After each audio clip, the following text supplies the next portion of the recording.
Hello everyone, welcome to Durrett's Take. If you haven't already seen my recent podcast going over my NFL predictions or looked at my NFL preview article on my LinkedIn page down Durrett, make sure to do so because now it's time to go over my Week 1 NFL predictions. So let's get started with the Thursday night football game between the Ravens and the Chiefs, the rematch of the AFC Championship game from this past season. Since the Chiefs knocked the Ravens out of the playoffs last year, the Ravens love nothing more than to spoil the Chiefs opening night. They will have a good shot to do so, in my opinion. My question for the Ravens, though, is how will the new look offensive line play? Because they lost three starters on the offensive line, as I mentioned in my preview article. So this could be kind of the question, especially week one, to see how the offensive line is clicking there. And just to see on the defensive side, even though they have good players, how the new defensive coordinator will call plays and all that. So that's kind of something I'm looking at there. I know the Chiefs stunk it up in their opener last season, but they had no Chris Jones and Travis Kelce, and the receivers just had too many drops, in my opinion. So I feel they'll be way more sharper in the opener this year, and they get the big win because I feel like the winner of this game will then have a good shot at potentially getting, the number one seed when it's all said and done. So I have Kansas City winning 24-23. So the Chiefs win, but do not cover their 3-point spread. Now you got the Friday football game between the Packers and Eagles, who are 3-point favorites. This game being in Sao Paulo, Brazil. This should be a good one. I can see this going two ways. With the Eagles having a new OC and DC, along with other new pieces, I can see them having trouble being on the same page game one. Unlike Green Bay, who returns a lot of stars from last year. On the other hand, I can also see the Packers quarterback Jordan Love looking rusty out of the gate, since it took him half the season last year to kind of get things rolling. I predict the latter will probably happen, and therefore I have the Eagles finding a way to get the good win here. So I have them winning 24-20. Next, let's get Sunday games. You got the Cardinals versus the Bills, who are 6.5-point favorites. The Bills better not sleepwalk in this game. Arizona can make things interesting. With all the starters that the Bills lost this past offseason, I'm curious to see how it all works out, especially in week one. I think the Bills do get the win here, but Arizona makes this more interesting than expected. So I have Buffalo winning 21-16. Next, you got the Patriots versus the Bengals, who are 7.5-point favorites. I can't guarantee the Bengals will cover the spread, but I can say they should automatically get the win here, whether star receiver Jamar Chase plays this game or not due to his contract holdout thing. I know the Bengals over the recent years have started the season badly, but the Patriots, I feel, don't have the offensive power to get the upset here. So I have Cincinnati winning 20-10. Next, you got the Vikings versus 1.5-point favorites versus the Giants. Vegas thinks this is a coin flip type of game, and I agree. I think in the end, since the Vikings have more offensive firepower, they that will help them get over the hump. Expect this to be a low-scoring game. I have Minnesota winning 13-10. Next, you got the Titans versus the Bears, who are 4-point favorites. A lot of people think Bears rookie quarterback Caleb Williams will immediately produce. As the season progresses, that may be true, but in game one, I can see things getting a little weird here. I can see the Titans with a new head coach, who is a good OC for the Bengals, come up with some wrinkles, and I can see the Titans getting the big upset of the week. I have Tennessee winning 20-17. Next, you got the Panthers versus the Saints, who are 4-point favorites.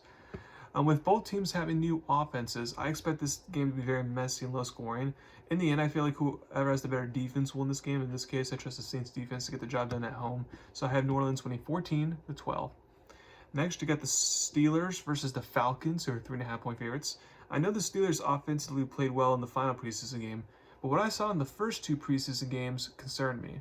The offensive line is not great, and the Falcons have a good enough offense to where the Steelers can't just survive in a low-scoring game.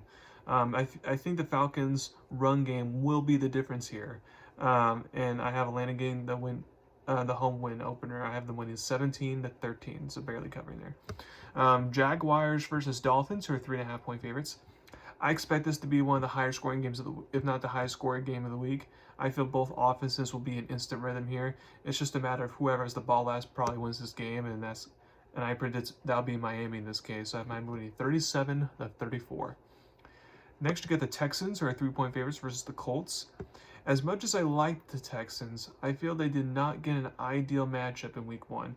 To face a divisional rival on the road, especially a team that's super mad at you for kicking them out out of the playoff picture in the final week of the season, I feel the Colts have the revenge factor you're looking at here. So I have Colts head coach Shane Steichen will use his full playbook at his disposal to make a statement to the league that with quarterback Anthony Richardson back healthy, they will be a tough battle for anyone. So I have the Colts getting the close home win here, 27-24.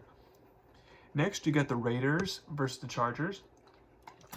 I'm curious to see how the new look Chargers offense looks in week 1. The Chargers, I expect to try to establish the run game, since Jim Harbaugh loves to run the ball a lot, and they don't have the best, weapons per se. So I expect them to run the ball a lot, shorten the game, and if that's the case, that would actually bode well for the Raiders, since they want to win a physical, low-scoring type of game, since they don't have much of an offense. Assuming this is not a shootout, I'm going to go with another upset here. I'm going to go with the Raiders to get one of their few wins of the season here. I have Vegas winning 14-13. Next, you got the Broncos versus the Seahawks, who are 6-point favorites. If this matchup was played later on in the season, I would feel differently about who wins this game. But even though rookie quarterback Bo Nix has tons of college starts on his belt and has very good in the preseason, playing in front of the Seattle crowd is tough for any rookie quarterback making his first NFL start, especially since Seattle's new coach Mike Macdonald is a great defensive-minded head coach, and he will make this a tough test for Nix to pass. I'm not sure if the Seahawks cover the spread, but I would be surprised if they lost this game. I have Seattle winning 23-16. Next, you got the Commanders versus the Buccaneers, who are 3-point favorites. I'm honestly not sure what to expect in this game. There's a lot of unknowns here, but since I don't trust rookie quarterbacks in week 1 of the season, and it's really hot in Florida, I will lean towards the favorites and pick Tampa Bay here. I have Tampa Bay winning 19-14. Next, you get the Cowboys versus the Browns, who are 2.5-point favorites. With the Cowboys reshuffling the offensive line this past offseason, I feel this is the perfect game for the Browns pass rush to insert their dominance. For the Browns, I feel as long as they stick to the game plan of running the ball constantly so the Cowboys pass rush doesn't have a chance to do anything special, they should get the home win to start the season. I have Cleveland winning 24-16. Sunday Night Football, you get the Rams versus the Lions, who are 3.5-point favorites. This was a fun playoff game to watch last season, and I expect this to be a fun one to watch once again. Like the Jacksonville-Miami matchup, this will be the other shootout game of the week. I feel this is a game where the Rams feel like they should win once again, but Detroit produces some clutch plays late and gets the key win here, at the winning 34-31. And then with the Monday Night Football game, you get the Jets versus the 49ers, who are 4.5-point favorites. Quarterback Aaron Rodgers is finally back. Congrats for the Jets there, finally back.